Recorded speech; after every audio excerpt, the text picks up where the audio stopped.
दोस्तों, आज हम एक ऐसे दौर में जी रहे हैं जहां एंटरप्रेन्योर्स कंपनीज बिल्ड कर रहे हैं with a motto work hard to retire young, rich and free जैसे स्लोगन्स इतने कॉमन हो गए हैं कि समहाउ हर एक कॉलेज गोअर को अपनी इन्वेस्टमेंट्स बढ़ानी है, कंपनी बिल्ड करनी है, इन्वेस्टर्स को सेल करनी है और अपनी बाकी की जिंदगी पीसफुली स्पेंड करनी है, may be somewhere on the beaches. और ये सब बस कुछ 5-10 सालों में। लेकिन आज मैं आपके साथ ऐसी कोई कहानी डिस्कस नहीं करने वाली। ये कहानी है मेहनत, लगन और कुछ कर दिखाने के जज्बे की, जो महज 5-10 सालों की नहीं है बल्कि ऑलमोस्ट 100 साल पुरानी है। The story of MDH। शुरुआत करने से पहले मेरी आप सबसे गुजारिश है, कृपया चैनल को सब्सक्राइब करें और बेल आइकन प्रेस करें ताकि आप कोई अपडेट्स मिस ना करें। चलिए सबसे पहले मिलते हैं उस चेहरे से जिसे हम सब ने MDH के एडवर्टाइजमेंट्स में हमेशा से देखा है।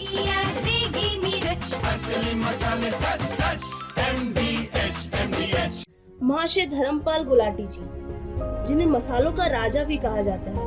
और बता दूं कि 2017 में he was the highest earning CEO in FMCG sector और उन्हें पद्म भूषण भी मिला है फॉर हिज इम्प्रेसिव वर्क।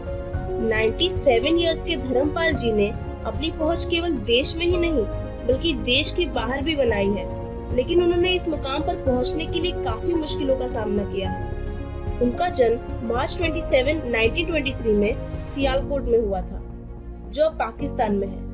वो वहीं पले बड़े थे। उनके पिताजी चुन्नी लाल की मसालों की दुकान थी, जिसे उन्होंने 1919 में ओपन किया था, और उस दुकान का नाम था महाशियान दी हट्टी, इसका मतलब होता है रिस्पेक्टेड मैन्स शॉप। अपने खुद के मिर्च मसाले बनाने के कारण उनके पिता देगी मिर्च वाले के नाम से उस एरिया में फेमस थे।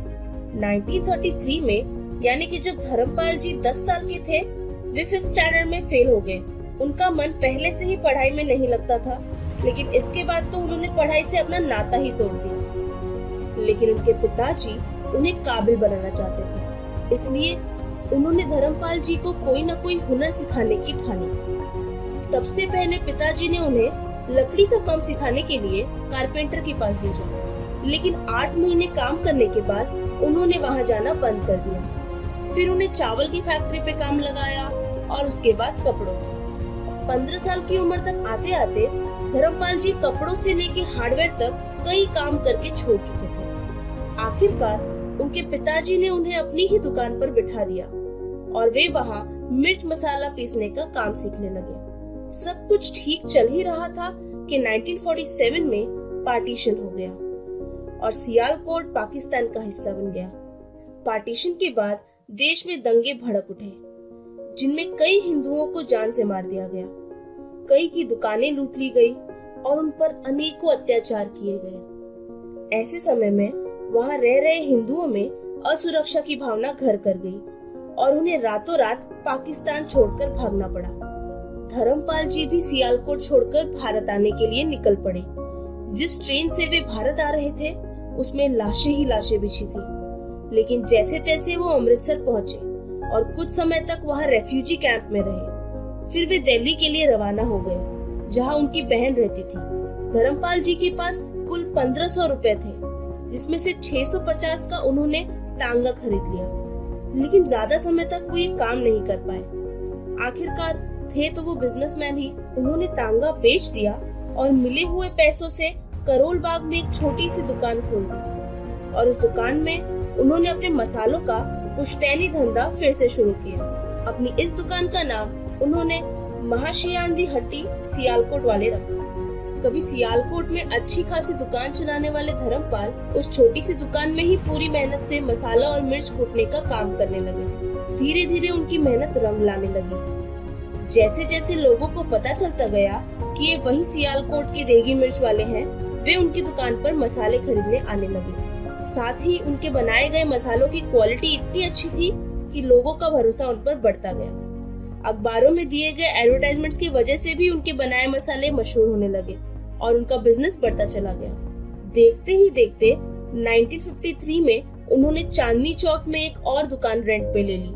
फिर 1959 में कीर्ति नगर में एक प्लॉट खरीद लिया अपनी खुद की फैक्ट्री खोलने के लिए। और ऐसे हुआ जन्म महाशियान दी हट्टी लिमिटेड यानी कि MDH का। आज MDH के ऑफिसेस दुबई और लंदन में भी है और ये मसाले ऑलमोस्ट 100 देशों में एक्सपोर्ट होते हैं। धर्मपाल जी के बेटे Rajiv Gulati overall operation manage करते हैं और उनकी 6 बेटियां रीजन वाइज डिस्ट्रीब्यूशन हैंडल करती हैं। आज MDH की 62 से भी ज्यादा अलग अलग प्रोडक्ट्स मार्केट में हैं। MDH को सबसे ज्यादा सेल उसके 3 प्रोमिनेंट प्रोडक्ट्स की वजह से मिलती है, देगी मिर्च, चाट मसाला और चना मसाला। हर एक के महीने में रफली करोड़ प्रोडक्ट्स बिक जाते हैं। साल 2020 में उनकी कंपनी का टोटल रेवेन्यू 2000 करोड़ था। कभी 2 आना लेकर टांगा चलाने वाले महाशय धर्मपाल आज अरबपति हैं और ये कोई जादू नहीं है, ये उनकी कड़ी मेहनत का फल है। वो कहते हैं ना दोस्तों, लहरों से डर के नौका पार नहीं होती और कोशिश करने वालों की कभी हार नहीं होती। MDH की कहानी हमें यही सिखाती है। आप मानते हैं कि नहीं? मुझे कमेंट करके जरूर बताएं। और अगर आपको ये वीडियो अच्छा लगा तो इसे लाइक और शेयर जरूर करें और चैनल को सब्सक्राइब करना ना भूलें।